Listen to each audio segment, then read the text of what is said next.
keadaan baik dan sehat. Di sini teman-teman kami dari kelompok 7 mata kuliah konsep teknologi di bawah dosen pengampu Bapak Dr. Insinyur Abdullah Mirjani STMT. Sebelum kami mempresentasikan sebuah materi kami akan memberitahukan judul materi kami yang berjudul Perkembangan Teknologi pada Pintu. Sebelum kami mempresentasikan, kami akan memperkenalkan diri kami masing-masing. Perkenalkan, nama saya Yansen Raffi Aristo Simanjuta dengan nomor NPM 24101089. Perkenalkan, nama saya Bagas Indra Putra dengan nomor NPM 24101080. Perkenalkan, nama saya Yulia Sarah Putrinustion dengan nomor NPM 24101083. Perkenalkan, nama saya Salmita dengan dengan NPM 24101082. Perkenalkan, nama saya Erika Simada Banjin dengan nomor NPM 24101088. Perkenalkan, nama saya Jelayu dengan NPM 24101087. Dari sini kami akan mempresentasikan hasil kerja kelompok kami. Oke teman-teman, di sini saya akan menjelaskan tentang sejarah awal pintu. Pintu merupakan salah satu sejarah paling awal dalam sejarah manusia. Di masa kuno, pintu terbuat dari kayu, kulit hewan, dan anyaman tumbuhan. Pada masa kuno adalah salah satu peradaban yang menghargai keindahan seni rupa pada pintu. Nah, pintu tersebut seperti pintu bangunan monumental, mereka dihiasi dengan ukiran dan lukisan yang menceritakan kisah tentang mitologis dan keagamaan. Dua, pintu pada zaman pertengahan dan Renaissance. Pada zaman pertengahan, seni arsitektur berkembang pesat dan pintu menjadi lebih beragam, bentuk yang megah serta berkesan mewah. Selama periode Renaissance, helm pintu menjadi lebih diperhatikan dan dihiasi dengan ornamen serta aksesoris yang cukup beragam. Penggunaan logam seperti perunggu dan besi cor untuk menghentel pintu menjadi lebih umum. Seringkali diukir dengan motif bunga, daun, dan figur manusia. Lengkap penjelasan dari teman saya yaitu perkembangan desain pada pintu. Perkembangan desain pintu telah mengalami banyak perubahan seiring dengan kemajuan teknologi, material, dan estetika. Berikut adalah beberapa aspek perkembangan desain pintu. Yang pertama, adapun material. Material yang digunakan kaca, setelah itu kayu, metal, komposit, dan lain-lainnya. Yang kedua, ada fungsi. Adapun fungsi dari desain pada pintu. Yang pertama, pintu tidak hanya berfungsi sebagai pemisah ruangan, tetapi juga sebagai elemen keamanan, isolasi suara, dan efisiensi energi. Lanjut yang ketiga, garis besar estetika. Desain pintu telah berevolusi dengan berbagai gaya dari klasik hingga kontemporer, minimalis, dan industrial. Yang terakhir, sustainability.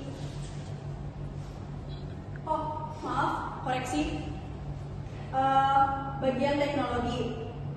Pintu pintar dengan sistem kunci digital, sensor, dan gerak. Adapun teknologi terhadap pintu yaitu inovasi seperti pintu geser, otomatis, dan pintu lipat. Dan yang terakhir dari besar yang tadi, sustainability.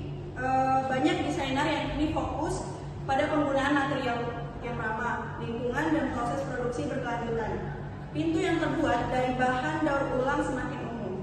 Oke, teman-teman, saya akan melanjutkan presentasi dari teman saya dengan judul Inovasi Teknologi pada Pintu. Nah, inovasi teknologi pada pintu ini telah membawa perubahan-perubahan yang signifikan dalam kehidupan kita. Dari cara kita berinteraksi dengan ruang dan meningkatkan keamanan serta kenyamanan bagi diri kita maupun masyarakat. Nah, di sini saya akan menjelaskan ada beberapa inovasi terkini pada pintu. Yang pertama ada kunci pintar.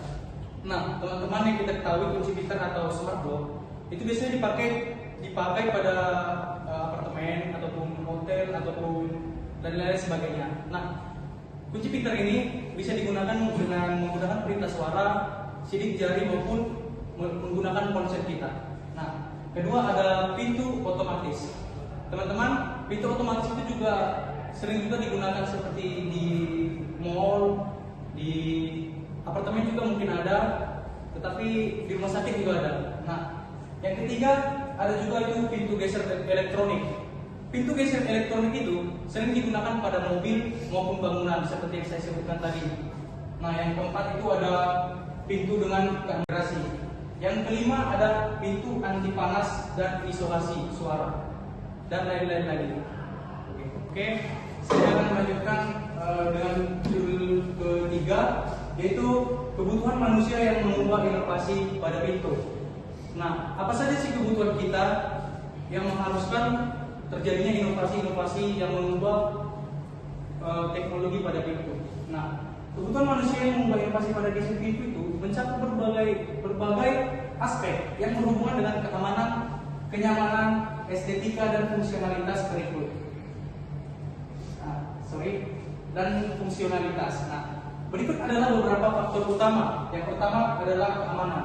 Tentu kita sebagai manusia ingin memiliki hak, yaitu rasa keamanan. Nah, maka dari itu inovasi pada pintu itu untuk yang mengubah inovasi pada pintu itu adalah keamanan untuk diri kita. Kedua ada aksesibilitas. Aksesibilitas itu adalah keterjangkauan. Ketiga adalah kenyamanan. Sama saja seperti keamanan. Jika kita aman, berarti kita juga nyaman. Yang keempat adalah privasi. Privasi berarti kita harus memiliki privasi diri kita dari orang lain. Yang kelima adalah estetika, yaitu keindahan. Teman-teman, saya akan melanjutkan presentasi yang berjudul teknologi yang mendukung inovasi pada pintu. Seperti yang teman-teman ketahui, inovasi pada pintu memiliki teknologi pendukungnya. Apa saja? Saya akan menyebutkannya. Yang pertama, IoT atau Internet of Things. Yang kedua, sensor dan otomasi. Yang ketiga, sistem peringatan. Yang keempat, sistem penyimpanan data. Dan yang terakhir, desain CID, Computer Aided Design. Oke, selanjutnya pesaing pada inovasi teknologi pintu. Inovasi teknologi pada pintu telah menarik perhatian perusahaan dan produsen, menciptakan persaingan yang signifikan di pasar. Berikut adalah beberapa kategori pesaing dalam inovasi teknologi pintu. Yang pertama, perusahaan kunci pintar menawarkan kunci pintar dengan fitur keamanan canggih seperti akses melalui aplikasi smartphone dan biometrik. Yang kedua, pintu otomatis. Perusahaan seperti Stanley, Assa Abloy, dan Dor Markabat mengembangkan pintu otomatis untuk berbagai aplikasi. Yang ketiga, perusahaan sistem keamanan. Perusahaan seperti Ring dan Nest tidak hanya menawarkan kamera keamanan, tetapi juga sistem pintu pintar. Yang keempat, produsen pintu kaca dan transparan.